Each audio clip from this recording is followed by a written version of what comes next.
Assalamualaikum warahmatullahi wabarakatuh. Selamat pagi, salam sejahtera bagi kita semua. Perkenalkan, nama saya Denny Kurniawan dengan NIM 2105010026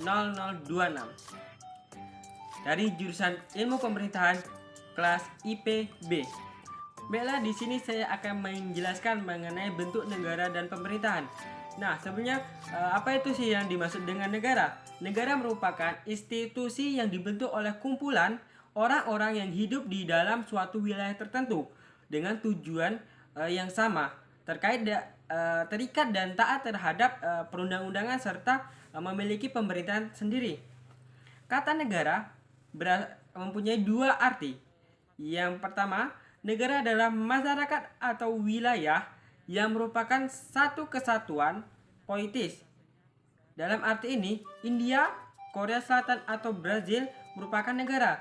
Yang kedua, Ayonegara adalah lembaga pusat yang menjamin kesatuan politis itu, yang menata dan dengan demikian menguasai wilayah itu. Nah, bentuk pemerintahan adalah suatu istilah yang digunakan untuk merujuk pada rangkaian institusi politik yang digunakan untuk mengorganisasikan suatu negara untuk menegakkan kesatuannya atas suatu komunitas politik. Nah, selanjutnya pengertian sistem pemerintahan. Sistem pemerintahan adalah sistem hubungan fungsional antara lembaga negara dalam menjalankan kekuasaannya di dalam suatu negara untuk mencapai tujuan-tujuan bersama. Bentuk negara dan pemerintahan klasik. Yang pertama, ada monarki. Monarki adalah bentuk dari pemerintahan yang dipimpin oleh raja atau ratu sebagai pemegang kekuasaan negara. Yang kedua, ada tirani. Sekilas tirani sama dengan monarki. Kekuasaan negaranya dipegang oleh satu orang. Tapi teman-teman, tirani dijalankan dengan sewenang-wenang secara otoriter dan absolut. Yang ketiga, ada aristokrasi. Jika monarki dan tirani dipegang oleh satu orang, berbeda dengan aristokrasi yang dipegang oleh beberapa orang.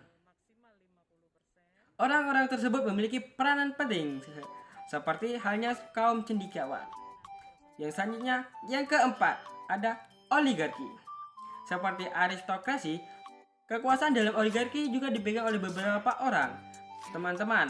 Tetapi, yang memiliki peran dalam oligarki dibedakan berdasarkan kekayaan, keluarga, ataupun militer. Yang kelima, ada demokrasi. Ayo, coba tebak kawan-kawan, negara apa yang bentuk pemerintahannya demokrasi? Yap, benar. Salah satunya adalah Indonesia. Dalam demokrasi, setiap warga negara memiliki hak setara dalam mengambil keputusan. Oleh karena itu, kita mengenal istilah dari rakyat, oleh rakyat, dan untuk rakyat. Yang keenam, ada aklarasi. Aklarasi terjadi saat negara dalam anarkis massa dengan pemerintahan yang tidak legal squad. Mereka memiliki kekuasaan senjata dalam jumlah besar sehingga rakyat-rakyat menjadi takut. Nah, selanjutnya kita akan mengenal bentuk negara dan pemerintahan modern. Menurut teori-teori modern saat sekarang ini, bentuk negara ada dua. Yang pertama, kesatuan. Negara kesatuan adalah suatu negara yang merdeka dan berdaulat dengan satu pemerintahan pusat yang berkuasa dan mengatur daerah. Namun, dalam pelaksanaannya, negara kesatuan ini terbagi dalam dua macam sistem. Yang pertama ada pemerintahan sentral dan otonom. Bentuk negara yang kedua, serikat atau federal. Negara serikat adalah beberapa negara bagian yang menjadi satu negara berdaulat. Negara bagian tidak memiliki kedaulatan, berbeda dengan negara kesatuan. Negara bagian memiliki kewenangan untuk membuat undang-undang sendiri, akan tetapi tidak harus sesuai dengan konstitusi dasar negara serikat tersebut. Selanjutnya ada sistem pemerintahan. Nah, sistem pemerintahan ini terbagi menjadi dua macam. Yang pertama, presidensial. Sistem pemerintahan presidensial merupakan pemerintahan di mana kepala pemerintahan dipegang oleh presiden dan pemerintahan tidak bertanggung jawab kepada parlemen atau legislatif. Menteri bertanggung jawab kepada presiden karena presiden berkedudukan sebagai kepala negara sekaligus kepala pemerintahan. Contohnya negara Amerika Serikat, Pakistan, Argentina, Filipina, dan Indonesia. Yang kedua, ada bentuk sistem pemerintahan parlemen.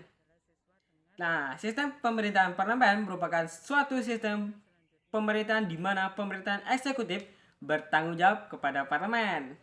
Dalam sistem pemerintahan ini, parlemen mempunyai kekuasaan yang besar, mempunyai kewenangan untuk melakukan pengawasan terhadap eksekutif.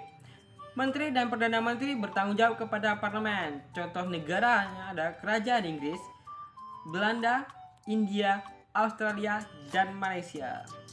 Mungkin itu saja yang bisa saya sampaikan. Mungkin terlebih dan terkurang mohon dimaafkan. Wabillahi taufiq wal hidayah. Wassalamualaikum warahmatullahi wabarakatuh.